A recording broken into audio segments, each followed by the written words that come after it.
Developing right now on Morning News Now, intensifying attacks in the Middle East. Overnight, the U.S. launching a 10th straight night of strikes against Iran as President Trump vows retaliation for the deaths of 2 soldiers. 25-year-old First Lieutenant Tyler James Feehan and 19-year-old Private Isabella Gonzalez killed in an Iranian strike on a base in Jordan. Plus, the president hitting Canada with 50% tariffs on most goods in a move that could have impacts from Washington to your wallet. We will bring you the latest. Also this morning, disturbing new details about this fiery attack on a federal building in New York City as the FBI identifies the suspect, now under arrest, as a former U.S. Army soldier.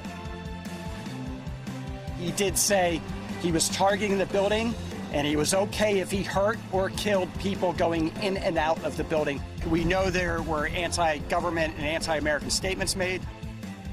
What else we're learning about the attack and the investigation now underway. Then, no mercy from Mother Nature. This morning, millions of people across several states devastated by another string of severe summer storm systems. And now parts of the South gearing up for a potentially powerful tropical storm. We're tracking the conditions, the dangers, and what you can expect where you live. And stop scrolling. Researchers sounding the alarm on a potential side effect of social media use for children. The new data linking social media and ADHD will tell you what parents can do to help.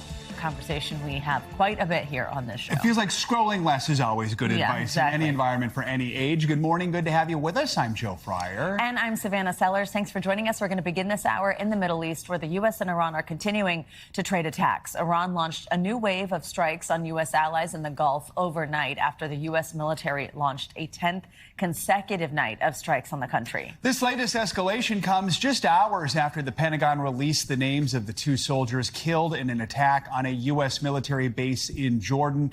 President Trump vowed that Iran will pay, quote, many times over for every American soldier killed in this war. He plans to meet the bodies of the fallen when they return to the U.S. NBC News reporter Alice Barr has the latest. This morning, we're seeing the faces of 2 American soldiers killed in an Iranian strike on a base in Jordan. 25-year-old First Lieutenant Tyler James Feehan from Hawaii, where flags are at half-staff, and 19-year-old Private Isabella Gonzalez from Texas, where veterans in her hometown American Legion post are honoring her. She signed up for it, and she was willing to die for her country. And she did. President Trump is promising revenge, writing every time Iran kills an American soldier, they will pay for that killing many times over.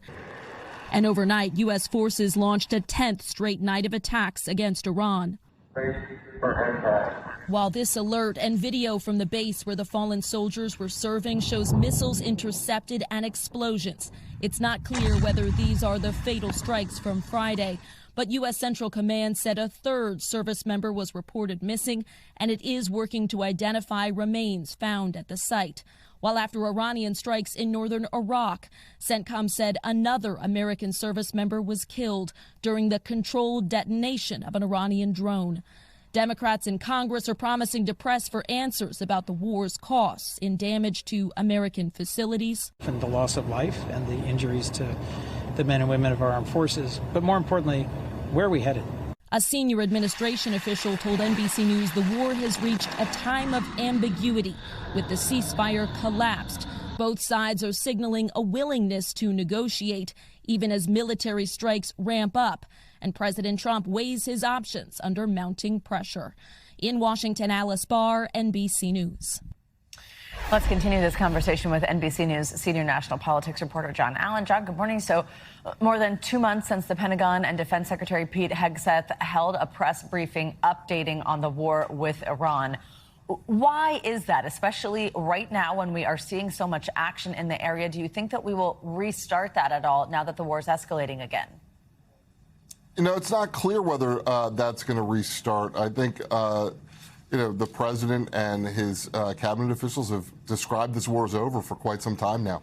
Obviously, the truth is something very different, as Alice just reported.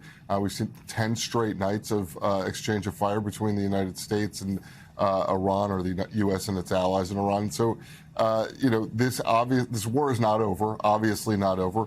But in order to maintain the talking point that the war is over, it makes sense that the Pentagon's not having press briefings. The other thing I would say is if the Pentagon felt things were going well, they would certainly be the first to go out there and talk to the press as much as possible. John, a different type of war. The president is reigniting his trade war with Canada, now imposing a 50% tariff on most of their goods in a move that could bring back some of that economic chaos that we saw before. Why is he doing this now, and how is Canada responding? He's angry at Canada for a variety of things, but mostly for what he says are Canada's unfair trade practices against the United States. If you look at the items that he is talking about now, I think of it as the picnic item retaliation. You've got the car, cars, you've got cheeses, and you've got liquor, which to me is quite the picnic. So he's basically angry, and this is retaliatory. John, one other thing we want to ask you about. We're still following this legal battle. It's between the Justice Department and the New York Times over the paper's coverage of the issues with the Qatari-gifted Air Force One. So yesterday, a federal judge unsealed a motion revealing the Trump administration had sought phone records from reporters and some of their relatives, part of an attempt to reveal the sources of reporters who wrote about the problems with this new jet. What is the latest here? The latest is this battle going on between the Times and the administration over whether or not the administration has the right to go over again after these reporters over their reporting and sort of under the flag of trying to figure out who the sources are. The administration should have many different ways to try to figure out, if they want, who might be leaking things. And subpoenaing reporters is certainly a way to create a chilling effect in the coverage of the administration.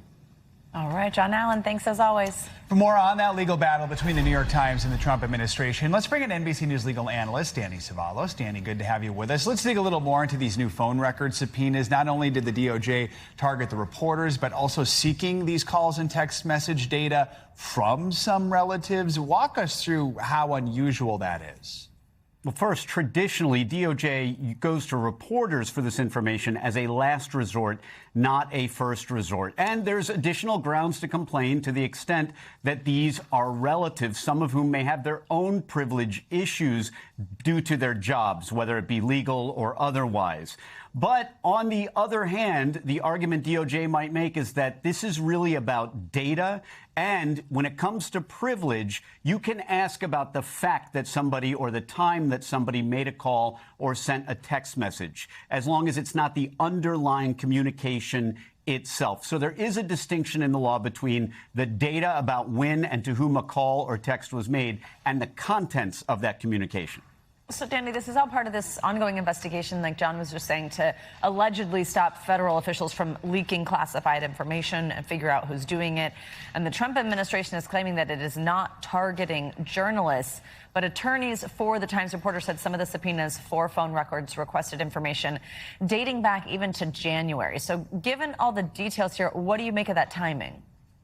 Here's the thing. It's not unusual for grand jury subpoenas or federal investigations to go back not just months, but years. But under these facts, the Times does have an argument that when you're seeking this kind of information, the cell data, this communication information from reporters, given that the stories came out in July, if you're going back to January, journalists, they are people, they work in an industry where they have two phones. They're constantly on the phones, messaging, getting communications, talking to sources. So that is a pretty wide net. But I want to make clear, when it comes to DOJ investigations, a 6-month net isn't, in the grand scheme of things, that gigantic.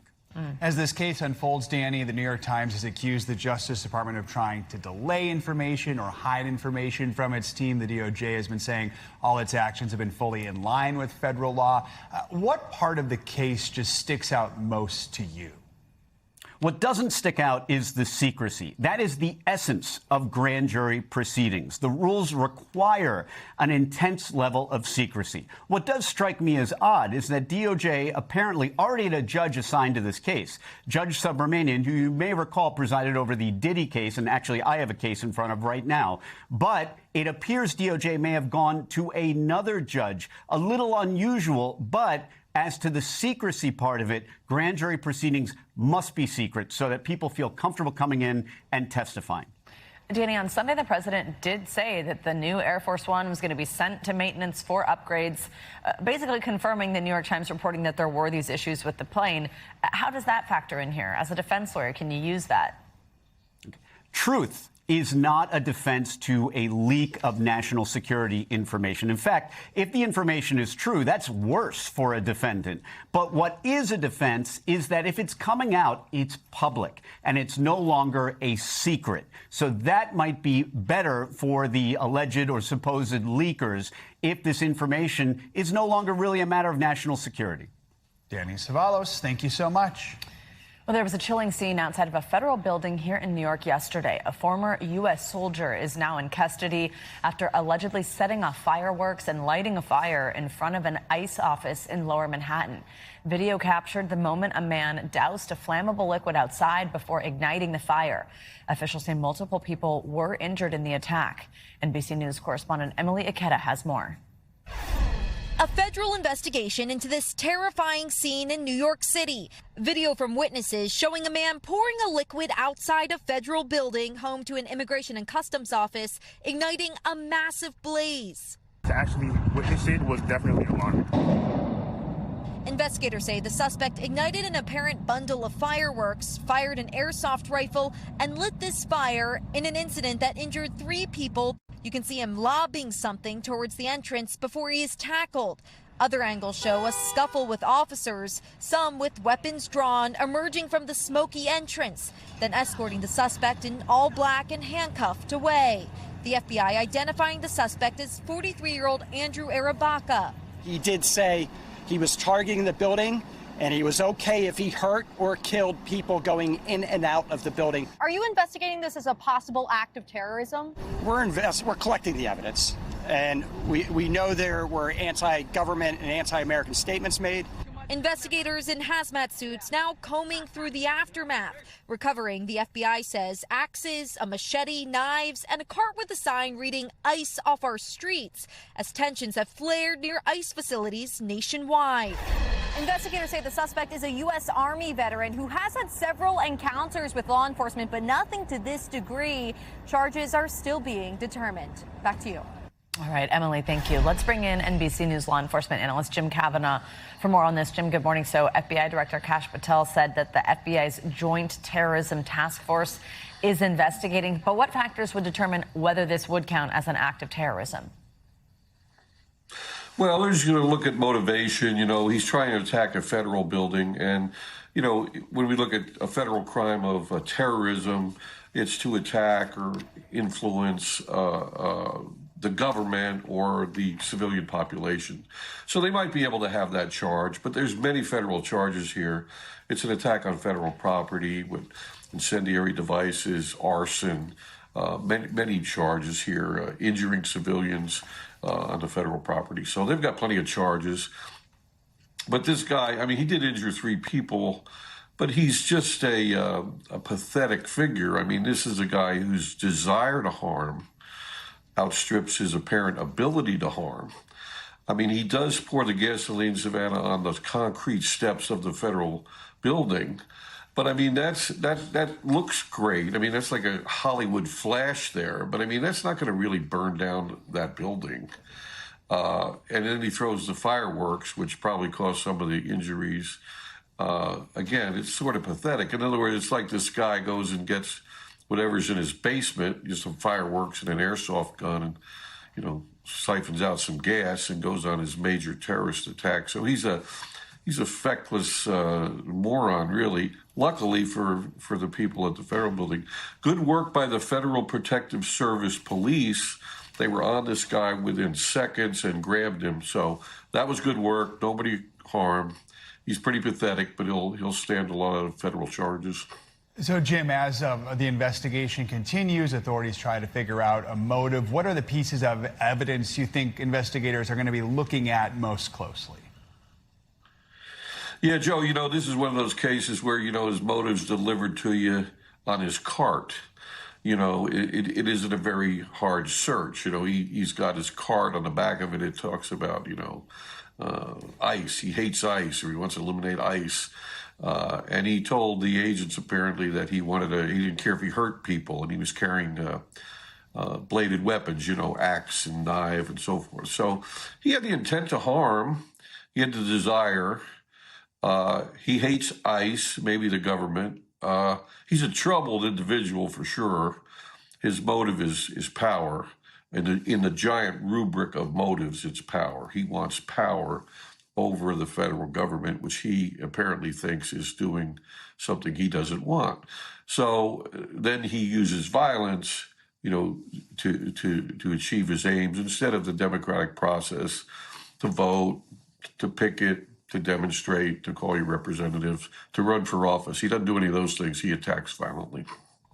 Jim, we understand the FBI is saying the suspect was armed with a bunch of dangerous weapons, axes, knives, airsoft rifles, things that are pretty accessible to the average person. How difficult is it for police to track the potential risk of an attack like this? Well, I mean, this is a guy, Savannah, you hit it right on the head. I mean, this is a guy who, you know, really could have concocted this pathetic plot in an hour.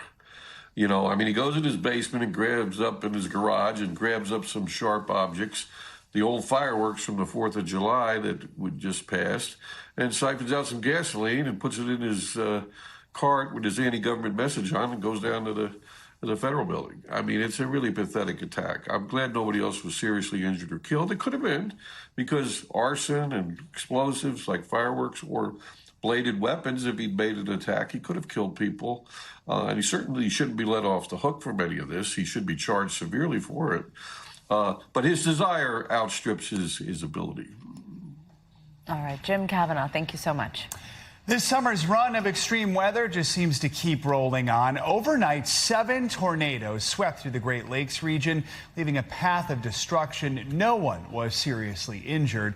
Today, 85 million people from the Gulf Coast all the way up to the Northeast are waking up again under the threat of severe weather. NBC News correspondent Maggie Vespa is in Chicago and has the very latest. Maggie, good morning. Hey there, from the lingering wildfire smoke to severe storms to flash flooding, it has been a wild week of violent summer weather, in multiple cases turning tragic. A punishing string of severe summer weather ramping up across the U.S. Authorities in Ohio now confirming a mass drowning involving a family, a child forced to flag drivers for help. Police near Columbus say one swimmer started struggling, then others jumped in to help. 2 women and 3 men drowning, according to the Associated Press.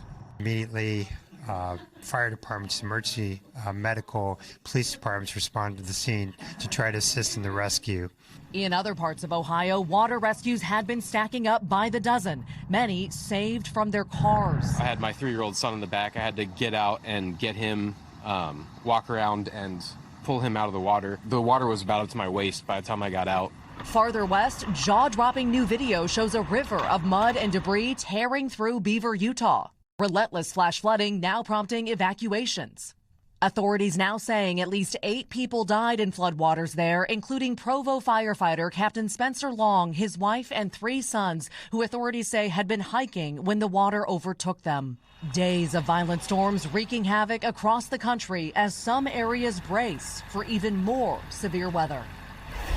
Back here in Chicago, you can see we still have the Canadian wildfire smoke hovering here over our skyline. The air quality in this area still lingering in those unhealthy levels. Joe and Savannah. All right, Maggie, thank you. Between the inland storms and that tropical storm brewing in the Gulf, a lot to keep an eye on, but we got it all with your morning news now weather. Angie Lassman joins us. Hey, Angie, good morning. Hi, guys. Good morning. Lots to talk about. You heard Maggie giving you some of the details on everything going on across the country. But let's start with those flooding concerns that we have, because the alert's already up for 30 million people, stretching from Tennessee up into Pennsylvania. We've got Pittsburgh, Nashville included in that. And you can see some of these kind of batches of thunderstorms already firing up. The New York and Philadelphia Philadelphia areas under those flood watches as well as we gear up for kind of an active day ahead of us for a lot of folks. Here's why. We've got this system that's going to slide to the east, bringing us the chance for some thunderstorms and a whole lot of coverage of them anywhere from Maine all the way stretching back to the Ohio Valley. We'll see some really heavy rainfall with that, and I wouldn't be surprised if we see some travel delays at the airports, on the roadways. Likely to be a mess here, especially as we get into the later parts of our day today. By tomorrow, that line of thunderstorms sinks a little farther to the south on that tail end of that cold front, but we'll still have the severe risk in the picture. Virginia and North Carolina will be included in that. But when we're talking about today, large kind of area included in the potential for severe weather, it looks like the wind gusts and the hail will be the biggest concerns, but tornadoes not out of the question. We could see a couple of those firing up here as we get into the later parts of today, and this is likely going to last into the evening hours.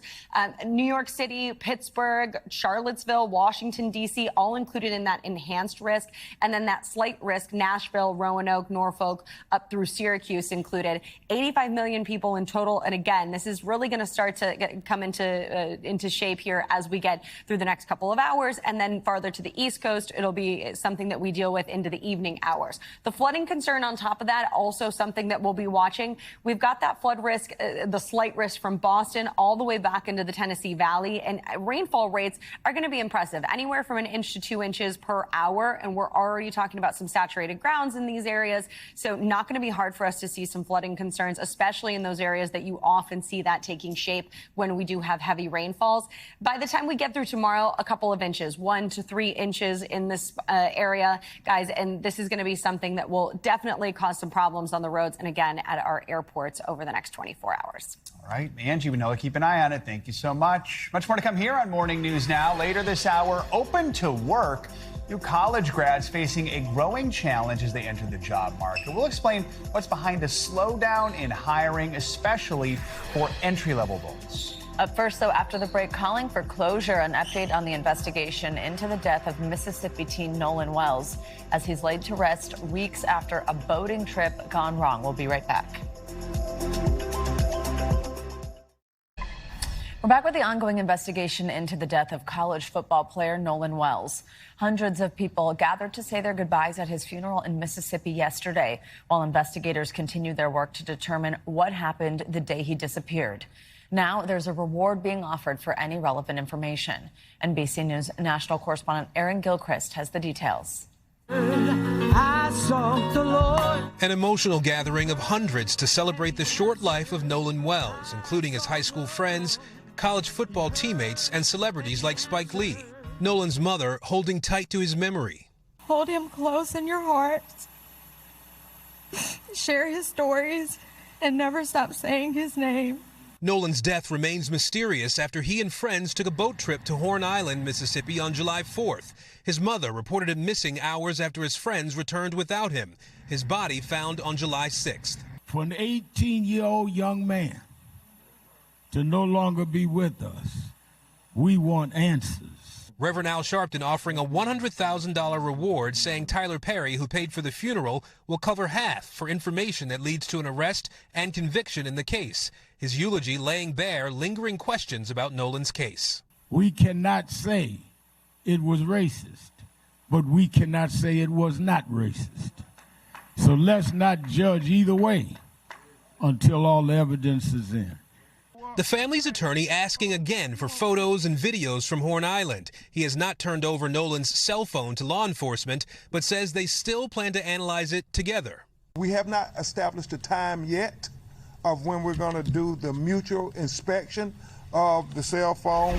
The family's attorney, Ben Crump, says that his pathologist has run into some limitations because of when he received Nolan's body, but he does expect to have an autopsy report from that independent autopsy very soon. Back to you. All right, Aaron Gilchrist, thank you. For the first time, we are hearing from the man who was thrown into the air by a bison in Yellowstone Park, a moment that generated national attention, to put it mildly. In a video from his hospital bed, the man says he knows how lucky he is, adding the encounter could have ended much differently. NBC News correspondent Camila Bernal has his story. The 65-year-old man tossed into the air by a charging Yellowstone bison is now speaking out about the encounter. They moved faster than you could ever imagine. He just kept coming, and he was more aggressive. And as soon as he got off that tree, he launched me in the air. Bozeman Health releasing this video where from his hospital bed, Carl McDaniel says he and his grandson were on a walk after dinner. We saw the bison, and he was down. He wasn't showing aggression or anything like that until it picked a target. That target happened to be me. McDaniel says he was trying to protect his grandson, who was unharmed, before the bison charged at him. I didn't get bruises from him launching me in the air. It was the landing that came the problem. McDaniel is recovering from a fractured hip, his doctor showing just how severe the damage was. It was definitely clear that he had a pretty painful injury. It's actually broken in multiple pieces, and you can see some fragments here. But despite those injuries, I always felt safe and secure. I wasn't ever terrified. Looking back, McDaniel says he knows just how lucky he was. Even though I was on the ground, he could have stomped me, he could have gored me, could have done anything. Camila Bernal, NBC News. Oh, gosh, just continues to be an incredible video, doesn't it? All right, coming up on Morning News now, growing concerns about a parasite outbreak linked to produce that's sickened thousands of people nationwide.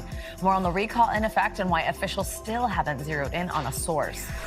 And high achievers feeling low. It turns out success doesn't always mean happiness or fulfillment. We'll unpack the idea known as arrival fallacy in our weekly check-in. That's after the break. We're back now with the latest on that massive cyclospora outbreak linked to iceberg lettuce. Well, the FDA now says that lettuce sample from Taylor Farms that it initially had said tested positive for the parasite was actually a false positive. But the agency wrote on X that the result does not change its investigation or the overwhelming epidemiological data supporting a recall of that lettuce. Well, many of those who had become sick had eaten at Taco Bell locations supplied with this Taylor Farms lettuce. Taco Bell has since removed all Taylor Farms lettuce from its U.S. restaurants. The FDA said the false positive sample did not come from the lettuce already implicated in the outbreak. We'll explain.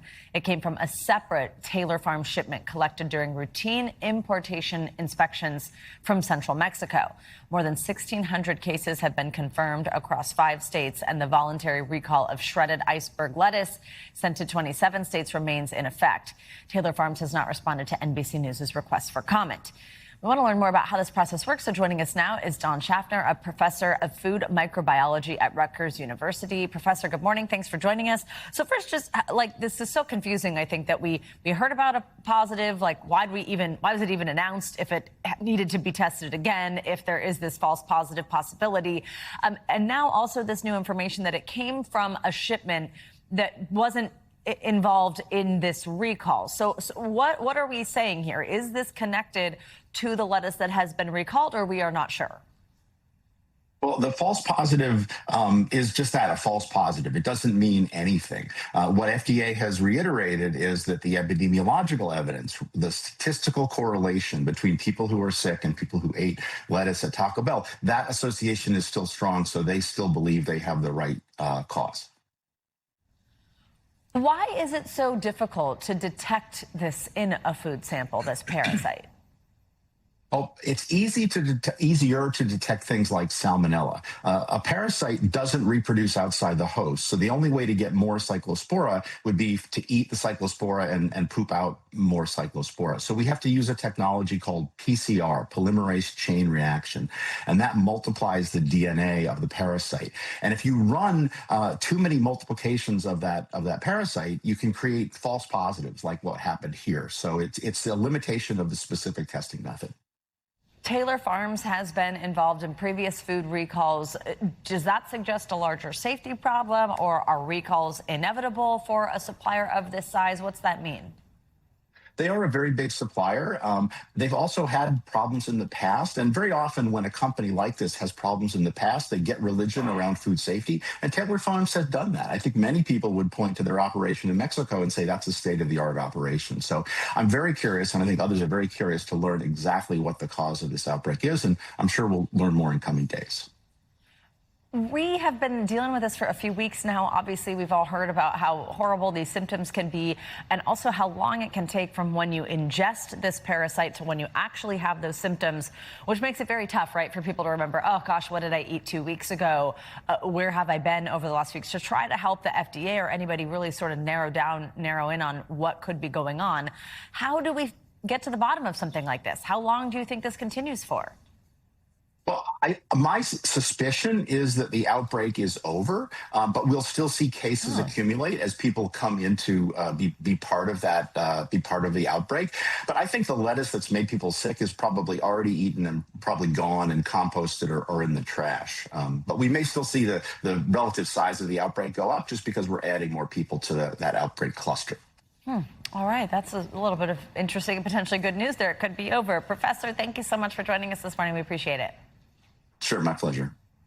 Well, it's time now for our weekly mental health check-in. This morning, we're looking at new research into how social media can shape the way teens focus, plus why many of us struggle to appreciate career milestones that we've longed for when they actually happen. Let's bring in Dr. Scott Lyons. He's an integrative psychologist and CEO of the Embody Lab. Dr. Lyons, we love when you join us. Thanks so much for being here. So I want to start on this new study. It suggests that this problematic social media use can contribute to ADHD symptoms in young people. What should parents do if they notice that their child is struggling increasingly with focusing, with their attention?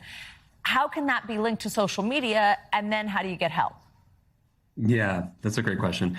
So in recent studies, we looked at problematic social media use, feeling unable to stop checking apps, constantly thinking about it, or becoming distressed around it. And research found that teens with these particular patterns showed a small increase in ADHD symptoms over time, particularly boys. So importantly, it doesn't prove that social media actually causes ADHD. But what we do know is these platforms are intentionally designed to capture and hold our attention. So infinite scrolling, notifications, autoplay, unpredictable rewards are all built to keep us engaged. And intention works like a muscle. So whatever we repeatedly practice, we get better at. So if we're constantly practicing having our attention pulled away in all these different directions, sustained focus naturally becomes harder, and over time that will mirror ADHD symptoms. So for parents, I suggest focusing on two major things: helping your kids with awareness, help kids notice when they're reaching for their phone out of habit instead of intention. And then second, build their attentional fitness. Make sure there's time every day for activities that build sustained attention, like reading, playing outside, or even just being bored. It helps with attentional resilience. Oh, wow. Those are such good tips. Along these same lines, I mean, we know, let's talk more about screen time generally. We hear that it's bad. We have newer research, though. It suggests it's even more complicated than that. And I think it's important to talk about right now because a lot of kids are at home on summer vacations. Screen time can really get out of control when they don't have those hours of school sort of keeping some guardrails around. What should parents' approach be? Yeah, summer's a really great time to kind of reset the relationship with technology. And we really should be asking what kind of screen time, what is it replacing in their lives as opposed to how much screen time. So an hour spent making a movie, calling the grandparents on FaceTime, is really different than endless scrolling. Our brains actually experience these activities very differently. They're not the same. So this summer, I encourage families to do three simple things. Create tech-free moments like meals or before bed, especially before bed. Encourage movement or creativity before any type of scrolling. And make technology more social than solitary. Play games together. So the goal isn't raising kids who spend less time on screens. It's really raising kids who know when to put the screen down and what else to do. All right, really good info there. Okay, finally, I love this one. I think it's something a lot of people can relate to, especially at work, and it's one that sort of stumps a lot of us, I think. I mean, we all spend so much time chasing the next milestone, thinking, you know, once we get there, then everything's going to be great, or then I'll feel accomplished. But then you get there, and you don't really feel that way. It's not what you expect. This actually, it does have a name. It's known as the arrival fallacy. Tell us why this happens, what's going on with us, like sort of mentally and emotionally, and how we can try to get better at celebrating our own success.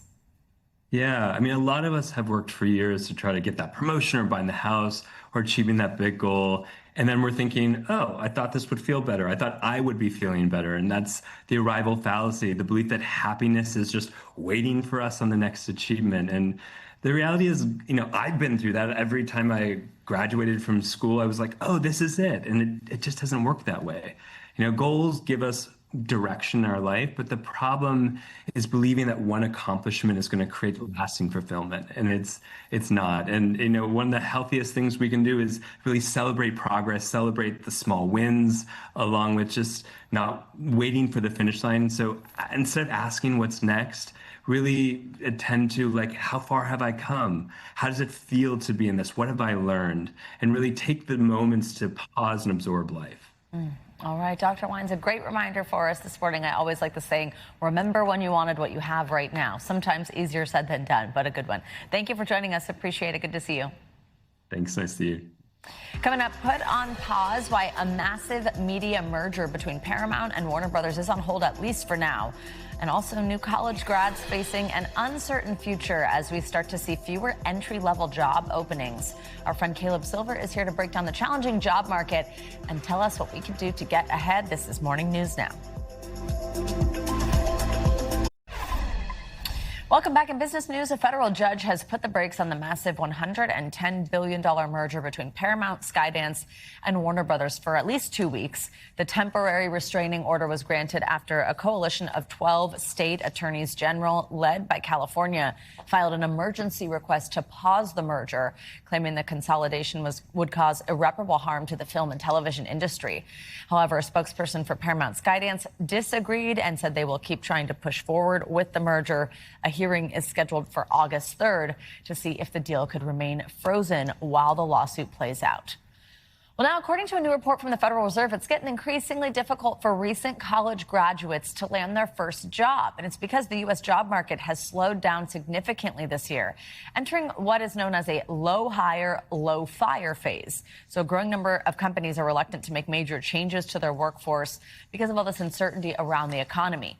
Meanwhile, artificial intelligence, it's changing the skills that employers are looking for in these entry-level roles, making it harder for new grads to meet the qualifications.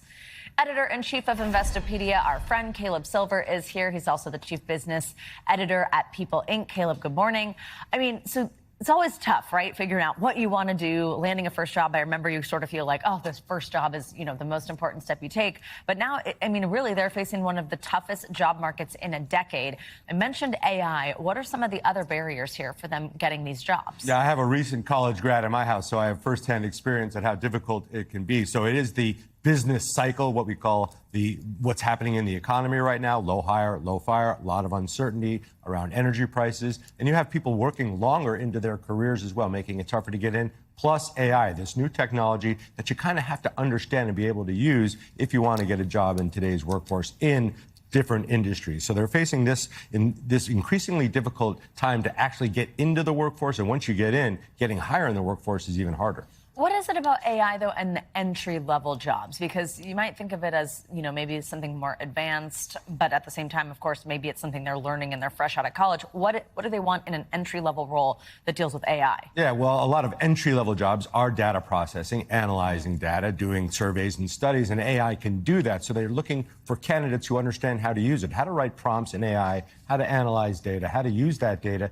to then make business decisions. So it's not as if AI was replacing your job. And Jensen Huang, the CEO of NVIDIA, which makes big chips for AI companies, says it's not AI that's going to replace your job. It's somebody that knows how to use it who's going to replace your job. So you have to have the basics if you're trying to get into some areas of the workforce. I guess the question then is are they learning that in school? Are they emerging into the job market with their degree having just equipped them for that? Yeah, well, there are some schools that are pushing this aggressively. I know in the California state school system, they have an AI degree, and there are several other universities around the country that are pushing this. But generally, it's not taught, and even some university professors don't want their students using AI for obvious reasons. So there's a little bit of a push and pull there. But the basics of understanding how to write prompts, how to write questions, even the basic coding and things like Claude and OpenAI, that's super important if you're trying to get a job in finance these days, if you're trying to get a job in technology. That's what they're looking for. So if a recent graduate doesn't feel like they just learned that in school, how else can they get those skills? Well, you can take courses online right now. There's plenty of tutorials out there. Plenty of people on YouTube want to show you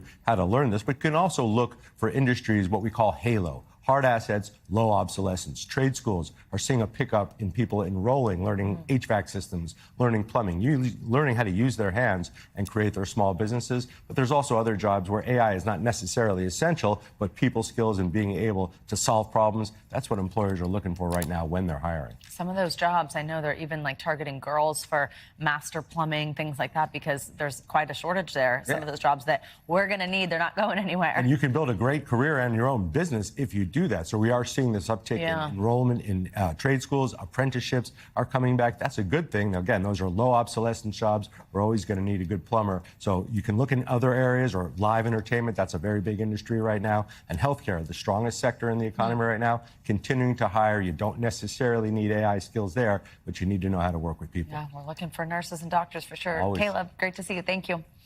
Well, these increasing challenges for young adults that we're talking about entering the real world, they're also feeding a growing trend. Some of them are moving back in with their parents. Everything from rising home prices and rent, student debt, and then, of course, how expensive groceries, gas, utilities, all that has become is making it harder for them to keep living on their own. Now, trying to make ends meet has many young people asking some tough questions. NBC News chief business correspondent Christine Romans, though, she spoke to one woman who said she's saving more money than ever before and getting irreplaceable quality time with her parents. It was once considered a failure to launch. It's going to take a stick of dynamite to get me out of my parents' house. But for a new generation of young adults, moving back in with their parents makes financial sense. And they're happy, too. A year ago, 27-year-old Julia Scalise moved home to Connecticut after years of renting in Rhode Island. She's one of a record 25.2 million adults under 35 living at home, according to Realtor.com. It was scary because I was like, I've lived on my own for 4 years. I've done all this adulting. I was embarrassed of myself. Like, I can't believe I can't survive on my own. With student loans, $1,800 a month in rent, plus utility costs, she struggled to make ends meet. I knew in my head that it was the right thing to do to move home, just to help like my future self.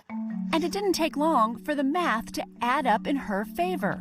She's working 8 to 5, living rent-free, paying down her student loans, and saving money. Adulting, like everything else, is costly. Home prices hit a record high. More than 40 million Americans like Julia are paying off student debt. And prices for essentials like groceries and gas have risen over the past few years. Are the economics different now, you think, for her than it was for you guys? Definitely, yeah. Absolutely. Yeah. The cost of everything is just astronomical. Parents Joe and Janet say their daughter helps out with chores and covers her own car and phone bill, and they relish the time together. Oh, man. And I provide a lot of entertainment. Oh, she absolutely does. We go to the gym. TJ Maxx, Marshalls, Trader Joe's. Yep. Plus gelato runs and walks together. I do. Aside from the fun, worrying about their daughter is part of having her back under their roof. She's still our child. And you wonder, like, her car's not in the driveway. Is she okay? And so I think some of those are the things that we had to learn.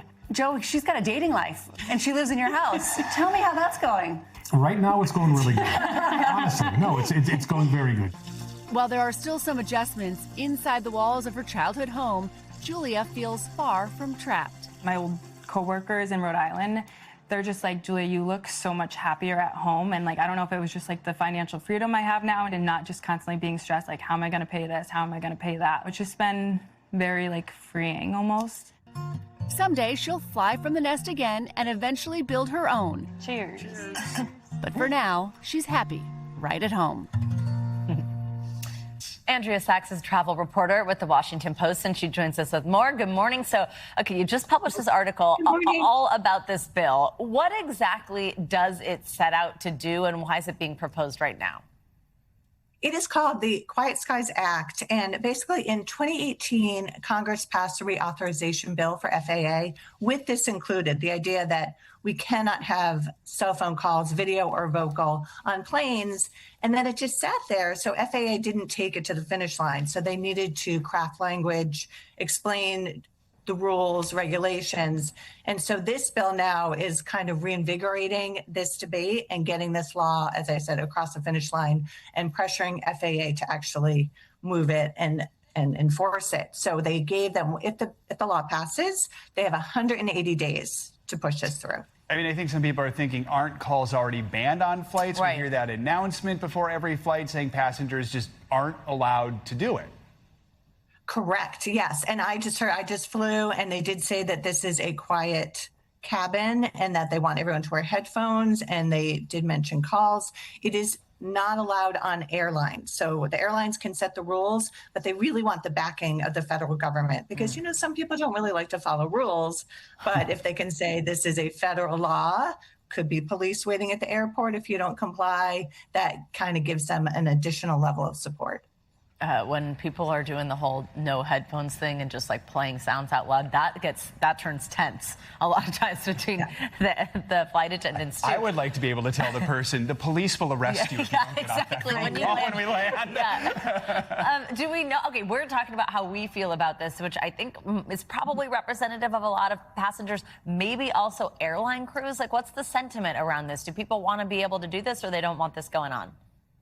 Well, the airline industry is definitely against this. I mean, flight attendants, flight crew, they are already handling so much in terms of, as you said, noise, people not putting headphones on when they're watching movies. And so this will be an additional distraction because their primary role is safety, and they need to be heard if there's an emergency or if the beverage cart is coming through. A lot of, I think, passengers and people in the travel industry are also against it. They might have a little more wiggle room. They might say, well, what if we have just like an area that is like you can make phone calls if you speak softly, but a plane, it's a large open vessel with no walls. You can hear that person in the back if you're in the front. So the majority is very much against it because we've texting with Wi-Fi capacity. We can email people. We don't need to talk to them. Yeah, no kidding. Agreed. You mentioned some of the next steps here, but real quick, does it actually seem like it has enough support right now to pass in Congress? It's babies. It's in the beginning. So they have bipartisan support, which is always good. And they just need to get it through the House, through the Senate, and then signed off by the president. So it's just at the beginning of its journey. But I think as more and more airlines are adding high-speed Wi-Fi, Starlink, and all that, it could move a little faster. All right, Andrea Sachs, fascinating stuff. Thanks so much. Good conversation. Thank you.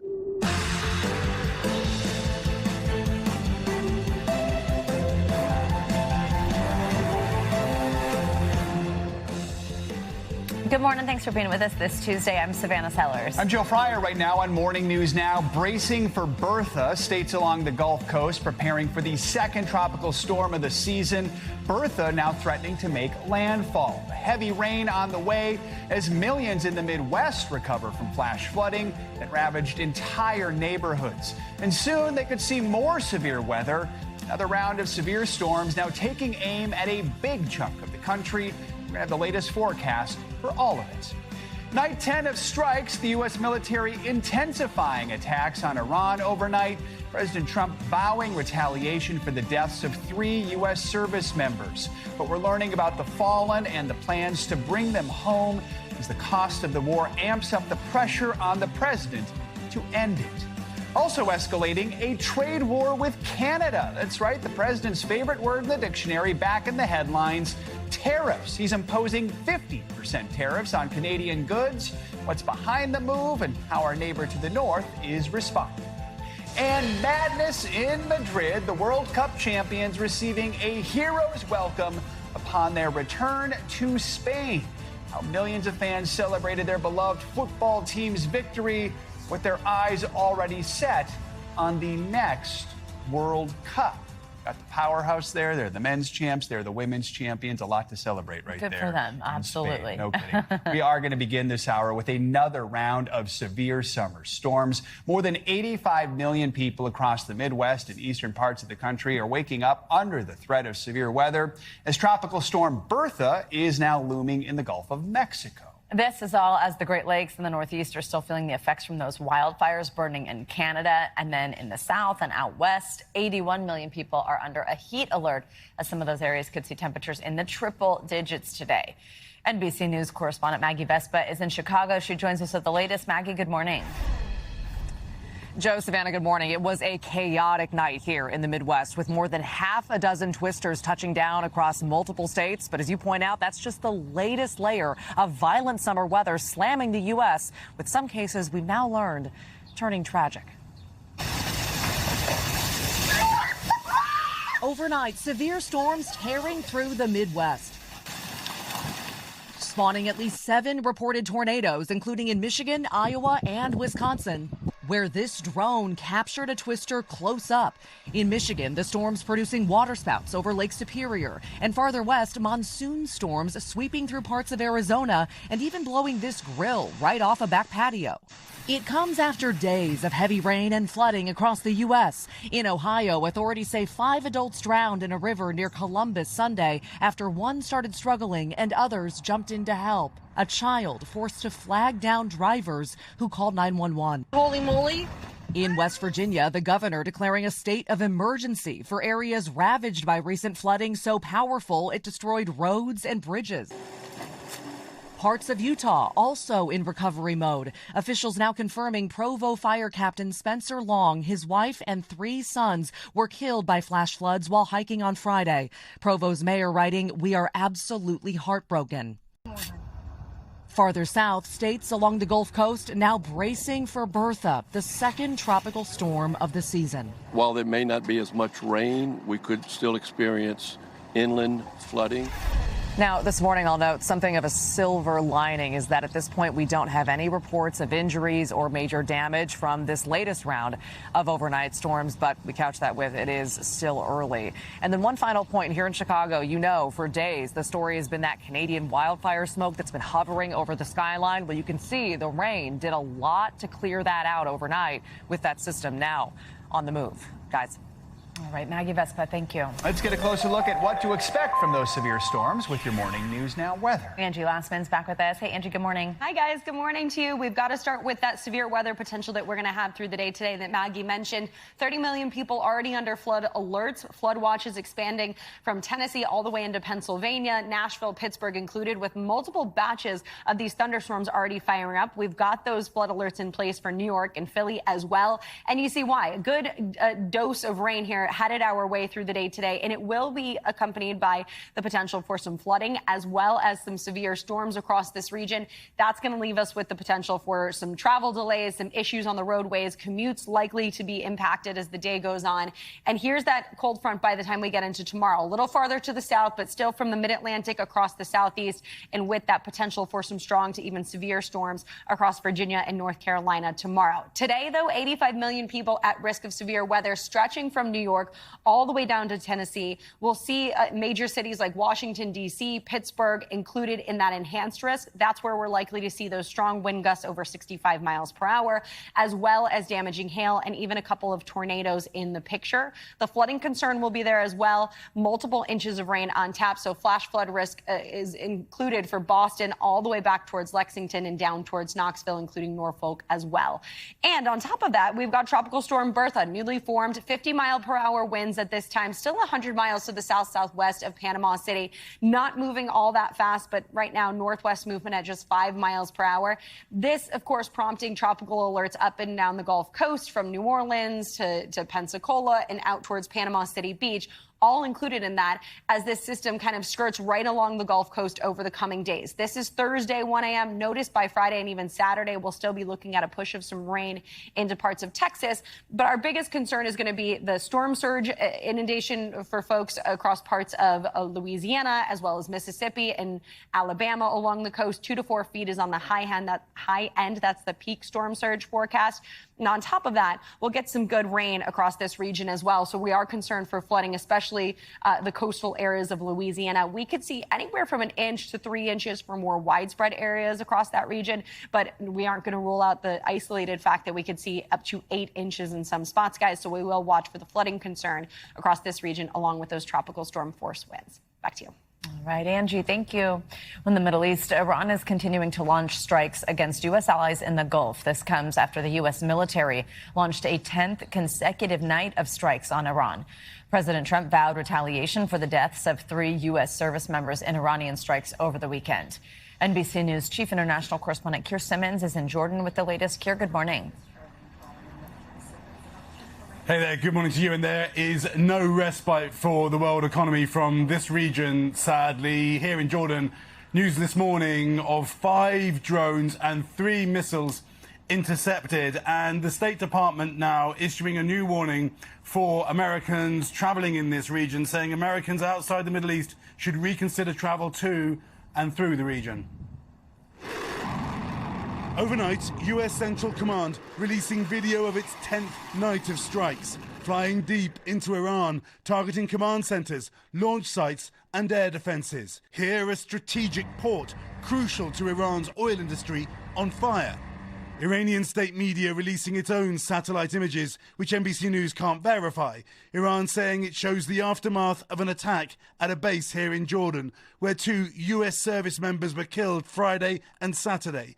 19-year-old Private Isabella Gonzalez and 25-year-old Lieutenant Tyler James Feehan from Hawaii, where the flags are at half-staff this morning. The Pentagon saying they were part of a long-term mission in the region to combat the terror group ISIS, though the president earlier this week praised their efforts against Iran. Those great patriots were out there fighting that Iran cannot have a nuclear weapon. CENTCOM now says 100 U.S. service members have been injured in the past 2 weeks, though it says 96% returned to duty. President Trump posting, every time Iran kills an American soldier, they will pay for that killing many times over. But Iran firing more missiles, sending another barrage to Jordan last night, unnerving its capital city. Air raid sirens across Oman. It means missiles and drones are coming. The State Department issuing a rare global travel warning to Americans abroad. Here in Jordan, 3 missiles were intercepted. More air defenses like Patriot systems, now desperately needed by America's allies and partners in the Gulf, will take time. We are increasing those by about 3-fold over the next couple of years. So even as we speak, we're investing something to the order of $8 to $9 billion. As both sides continue to exchange strikes. Meanwhile, Savannah, a new risk to the world economy, as if we needed another one. The Iranian-backed group, the Houthis, now threatening to stop shipping in a different shipping lane, Saudi Arabian shipping there. That poses the risk of even more pressure on oil prices and global inflation. Savannah. All right, Keir, thank you so much. Well, for some analysis on these developments, let's bring in Elise Labott. She's the author of Cosmopolitics on Substack. Elise, always great to have you. So throughout this nearly 5-month-long war, President Trump has repeatedly said, we've heard him do this, the U.S. is the stronger side and is winning. But let's talk about what we've seen these last few days. 3 American casualties. We also know in the last 2 weeks, nearly 100 service members have sustained some form of injury.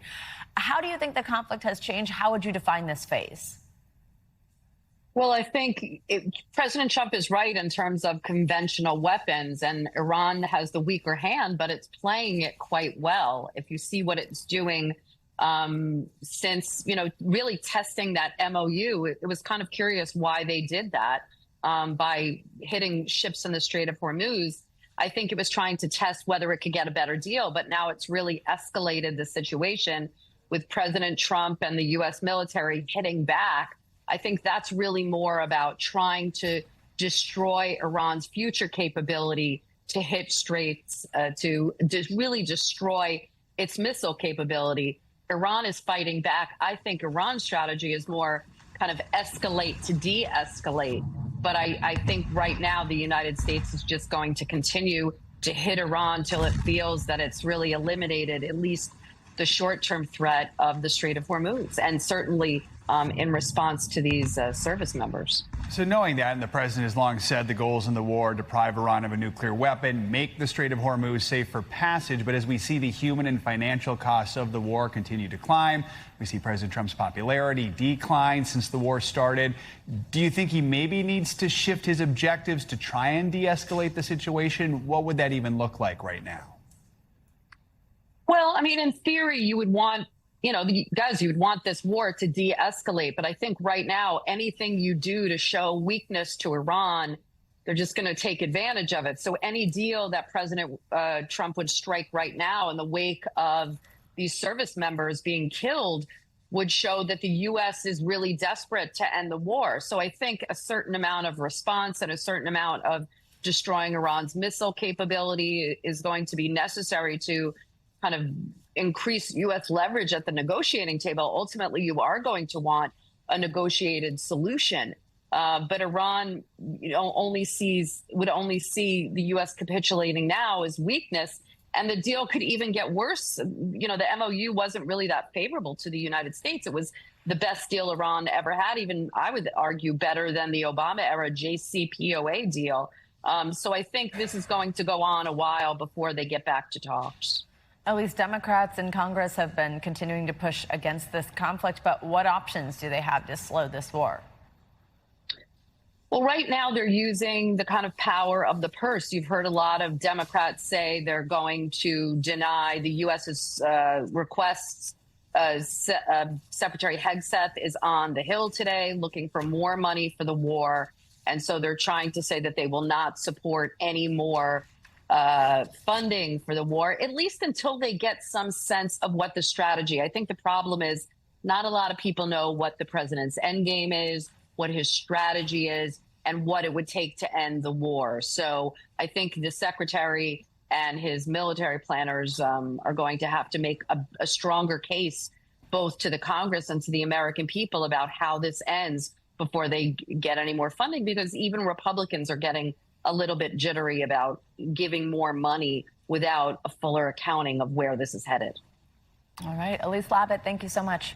The White House says that new Air Force One plane donated by Qatar will be sent away for upgrades, and that's raising new questions about just how safe it is for President Trump. It comes as an unsealed motion revealed that the Trump administration sought phone records of several New York Times reporters who wrote about that new jet in an attempt to discover their sources. NBC News Chief White House correspondent Garrett Haake joins us now to cover all this. Let's start with the upgrades to the new Air Force One. What is the White House saying about all that, and how long will it take? Well, it should take about a month, Joe. The president described it as the plane being maxed out. The White House says it's for upgrades and enhancements that were necessary despite the hundreds of millions of dollars that have already been spent on this plane. This should happen sometime in September.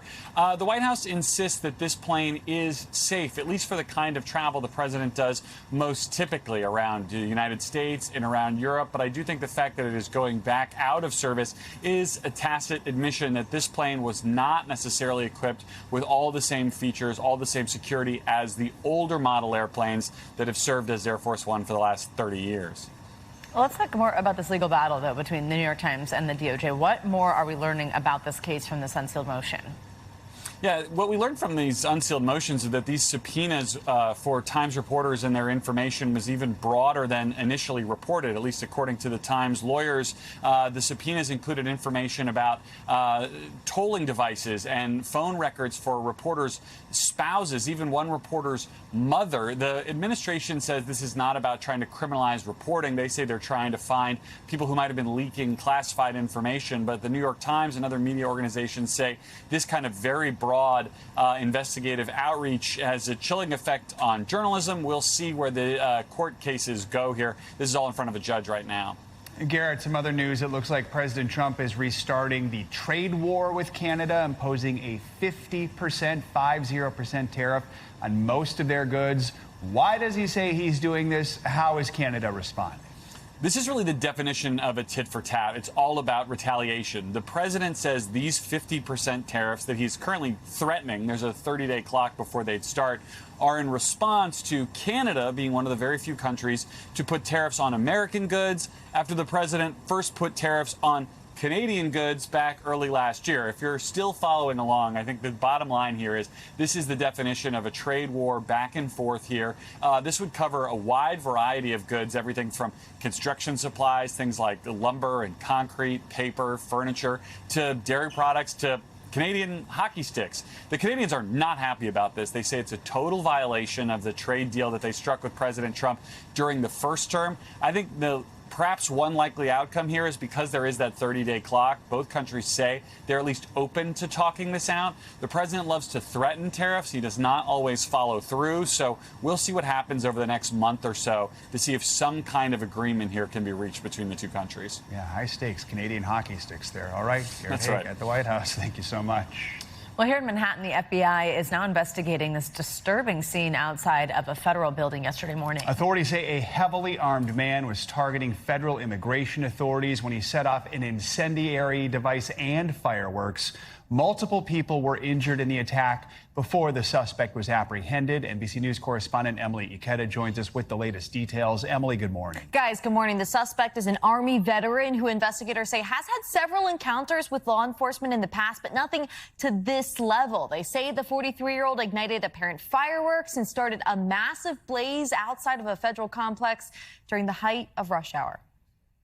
This morning, the FBI is investigating what led to this scary scene in New York City. You can see a man pouring liquid and igniting a massive fire outside of a federal building Monday morning that includes offices for Immigration and Customs Enforcement, the FBI, and other agencies. Authorities say the suspect, identified as 43-year-old Andrew Arabaka, a U.S. Army veteran, also fired an airsoft rifle and ignited incendiary devices. You can see him lob something towards the building's entry. 26 Federal Plaza has long been a target of extremists, of terrorists, and today the extremism was brought here. Mr. Arabaka was looking to injure people and harm people.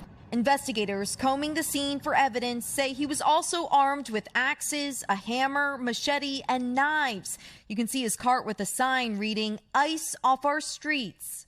A security officer comes running at him, trying to apprehend him alone by himself, and they started fighting before a group of police or other security came and helped him out. Witnesses capturing the scuffle before he was taken away in handcuffs.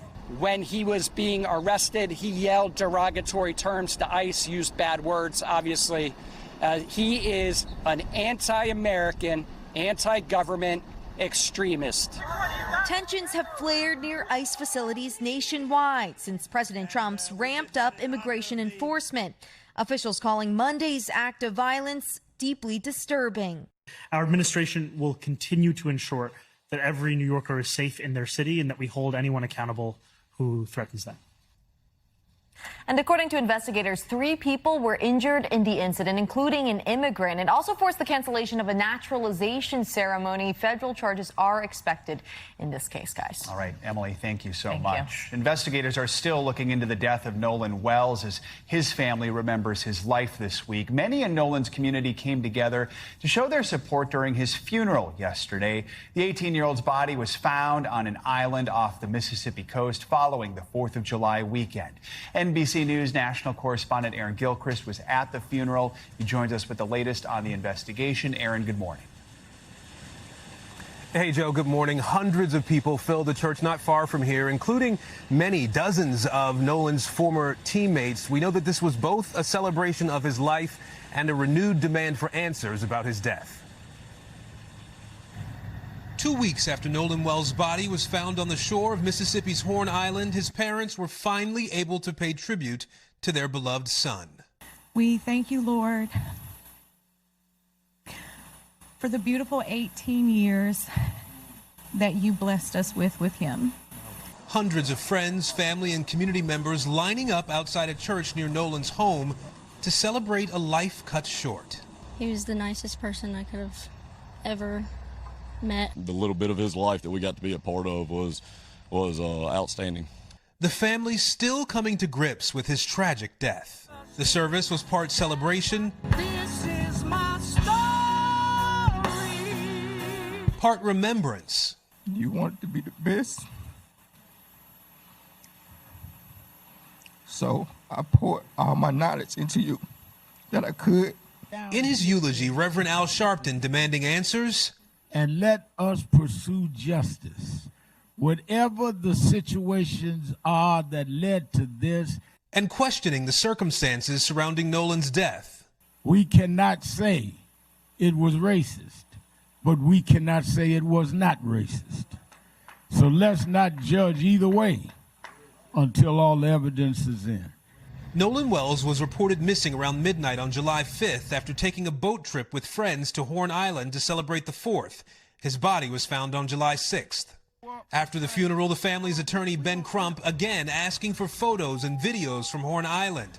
Crump has not turned over Nolan's cell phone to law enforcement, but says they still plan to analyze it together.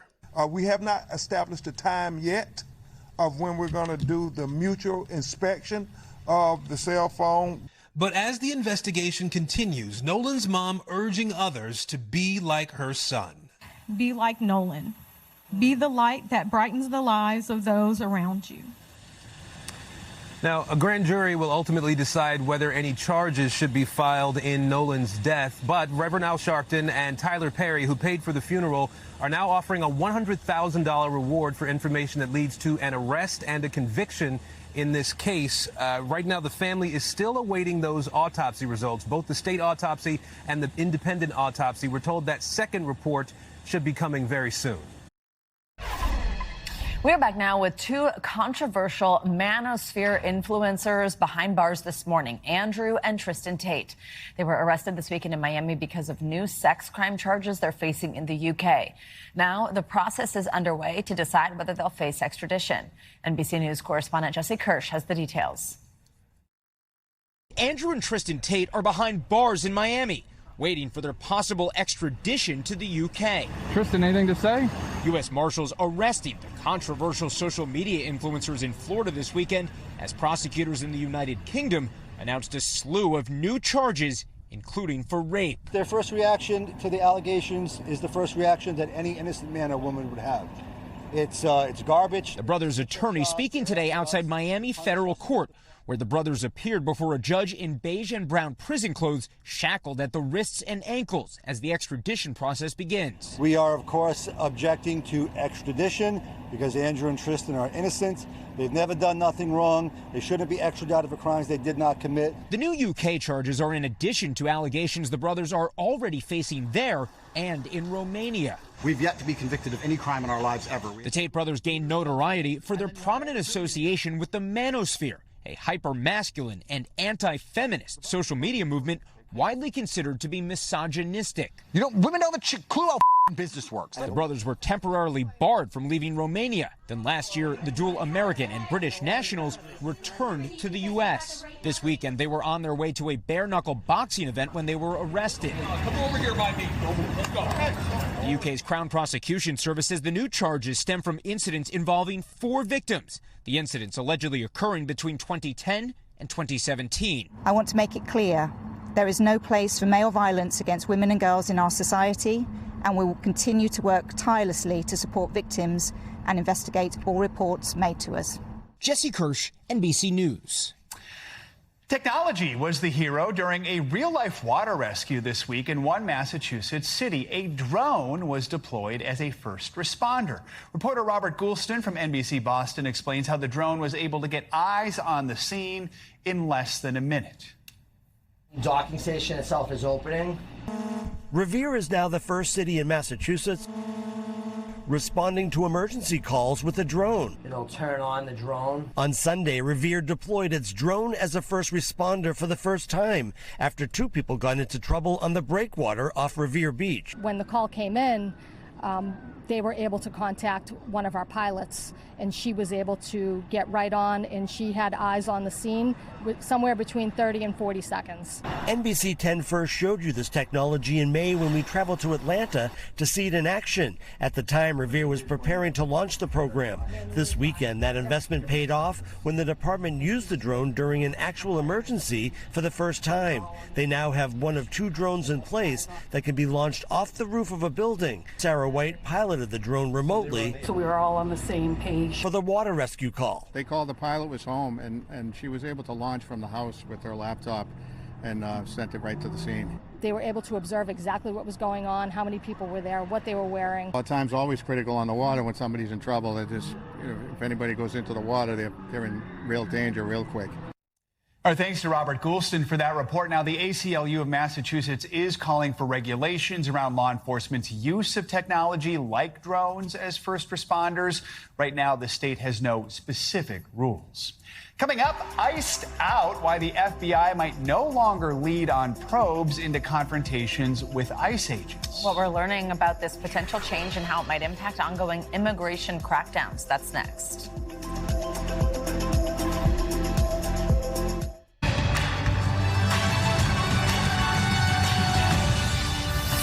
Back now with a closer look at what's making news in the world of politics this morning, starting with a new twist in the race to replace the late Senator Lindsey Graham. NBC News senior national political reporter John Allen is here with more. John, good morning. Hey, good morning, Dream Team. Washington is waking up to buzz today about a new statue and a new senator. Let's start at the Capitol with newly appointed Senator Darlene Graham. She said yesterday that she will seek a full 6-year term. She's the sister of the late Senator Lindsey Graham, who died this month in the midst of a bid for his 5th term.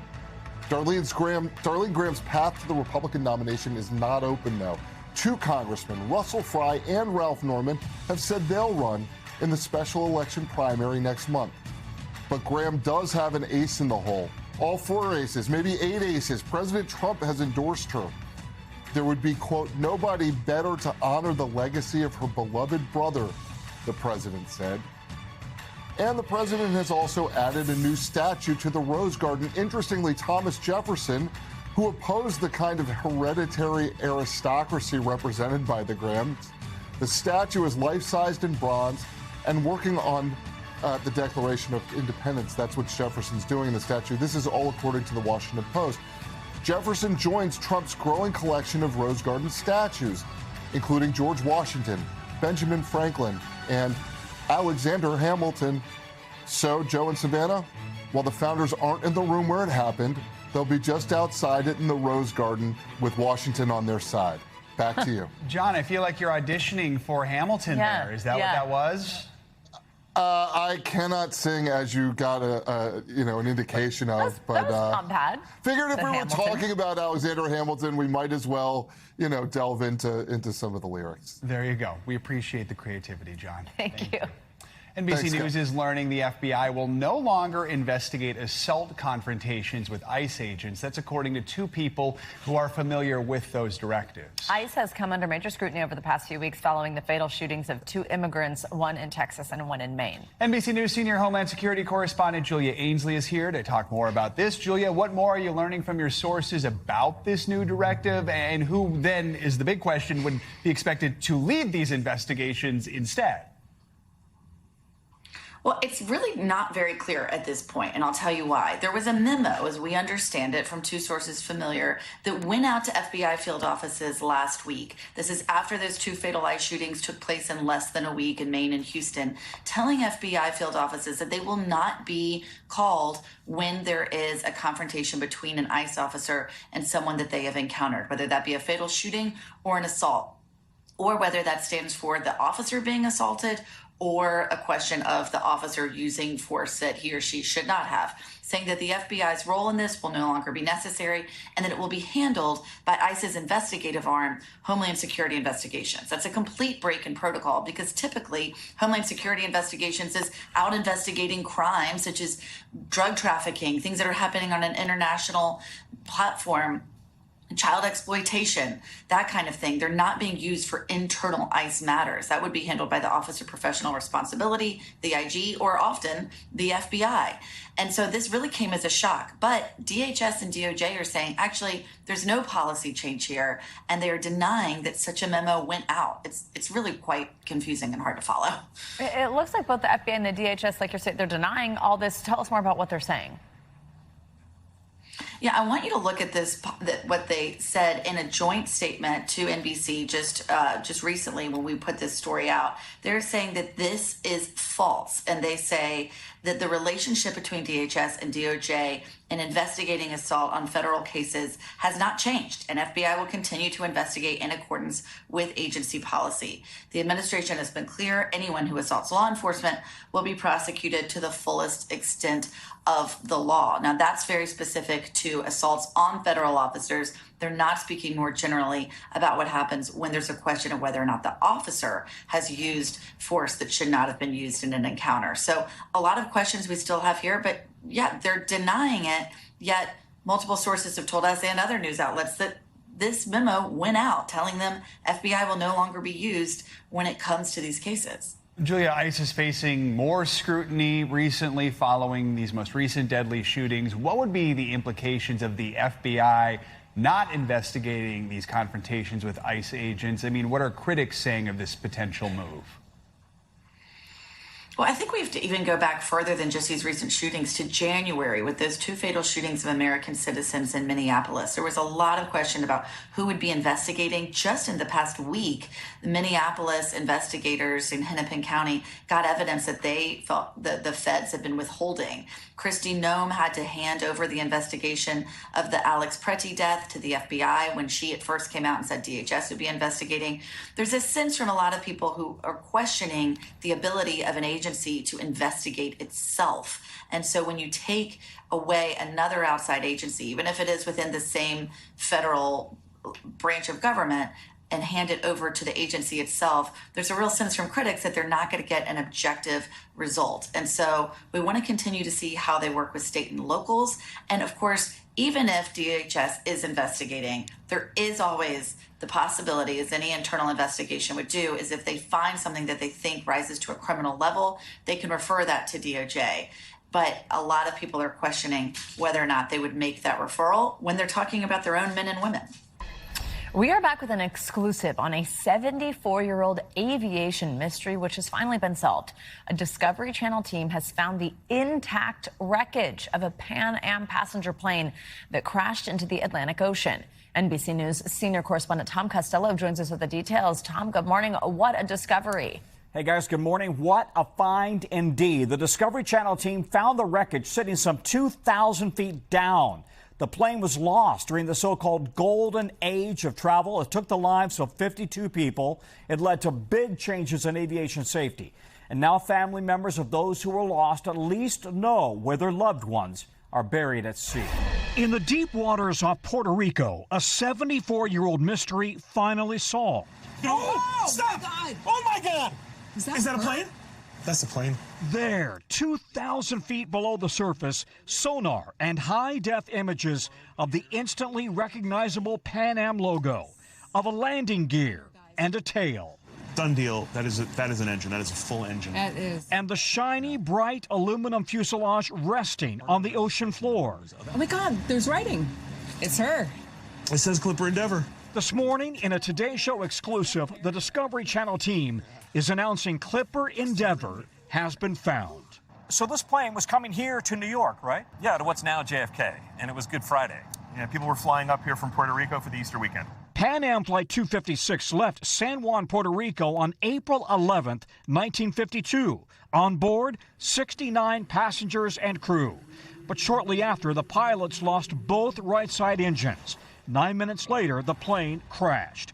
But in 1952, there were no flight attendant safety briefings. There was no demonstration of where the exits were, where the flotation devices are. And so in all of that chaos and all that panic, 52 people drowned in and around this plane. 17 people survived. In the dark depths of the Atlantic, the plane lost for 7 decades. It was really out of reach in 1952. And it really took until now for the technology to catch up, to be able to reach down. Then last month, Josh and Russ were offered one of the world's most advanced autonomous underwater drones, normally used for surveying gas and mineral fields.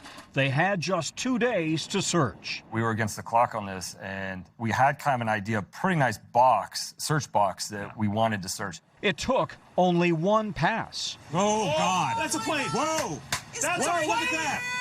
Oh, my God. The haunting images of an icon of American travel, the final resting place for 52 people, and a crash that changed aviation safety forever, as the government soon ordered pre-flight safety briefings for every plane. Whether you're going on vacation, going home for the holidays, or you're a business traveler, every time you set foot on a plane, you owe a debt to what happened to Clipper Endeavor. So while the Coast Guard and the Navy knew the general area where the plane went down, wreckage can kind of shift and drift in the ocean, they didn't know the precise location, and now they do. Expedition Unknown will air on the Discovery Channel in the fall. Joe and Savannah, back to you guys. We end this hour with a pretty new form of entertainment that's taking social media by storm, micro-dramas. Yeah, they're these short, fast-paced series. They're made to be watched on a smartphone, and AI is now helping them make this a multi-billion-dollar industry in China. NBC News international correspondent Janice Mackey-Freyer got a behind-the-scenes look at how they're made. Think drama on demand, with episodes lasting minutes on platforms built for the scroll. But I get the feeling someone's watching. Microdramas, or Zhuangzhu, are short-form video series made to be watched on a phone. With rapid twists and over-the-top storylines, they've become addictive viewing in China. Like love triangles and secret lives. Wait! Or an assistant who transforms into a kitten. Wait, I can't go with him. These snack-sized videos are part of a $14 billion juggernaut in China. And just as binge-worthy in the U.S., where according to eMarketer, audiences will triple to 45 million viewers per month by 2028. Here, the vertical industry has its own booming ecosystem of studio factories like this, catering to production with an assembly line of ready-made sets. It's not just the plot twists that are moving fast, so is production, with crews able to move between time periods and transport people to different scenes all under one roof. Meaning crews can shoot dozens of episodes in a single day. But earlier this year, a new player entered the picture and started to change everything. Artificial intelligence is transforming how microdramas are now being written, produced, even performed. Tens of thousands of AI-only titles are being added to platforms every month. People who watch mini drama, actually, they can easily change to watch AI mini drama. And they don't care. They don't make the distinction between real people and AI characters. Most of them, they don't care. With AI, filmmakers who used to hire a production crew can now create an entire series on a computer. In AI, if you want to have like a sunny day, it's going to be a sunny day. If you want to rain outside, it's going to rain outside. You create the character, you create the locations, right. You control everything. Right. Yeah, as long as you have the image in your head. If AI-generated actors like Tilly Norwood point to entertainment's future, China's microdrama industry is showing how quickly it's unfolding. In Zhengzhou, considered the vertical filming capital here, studios built inside office towers and shopping malls, often with government subsidies, are now doing less. Wu Hongbing says compared to last year, his studio business is down nearly 70% because AI is cheaper than using human actors in real locations. We're a bit worried, he says, but not panicking yet. American actor Anina Net was in China for a few years of the microdrama boom. Suddenly now, boom, everything is AI. Everybody's sitting home. Everybody is thinking, how is this going to go forward? It's not to say that AI has completely erased the need for live action here. Actor Liu Yang says his work is picking up. I think as long as phones exist, things like short videos will always have an audience, he says. Like a microdrama itself, AI could be delivering the industry's biggest plot twist yet, unfolding in real time, its ending still unwritten. The bigger story is just how quickly microdramas and AI are colliding. Everyone we spoke with in the industry in China pointed to the same thing. Live action work slowed down dramatically earlier this year, just as new AI tools like CDANs were being rolled out. Here in the U.S., SAG-AFTRA is trying to get ahead of that by pushing for protections around a performer's digital likeness, because the issue is no longer whether AI will change entertainment. It already is. Back to you. That's interesting. Janice, thank you so much. That's going to do it for this hour of Morning News Now. Stay with us, though. The news continues right now.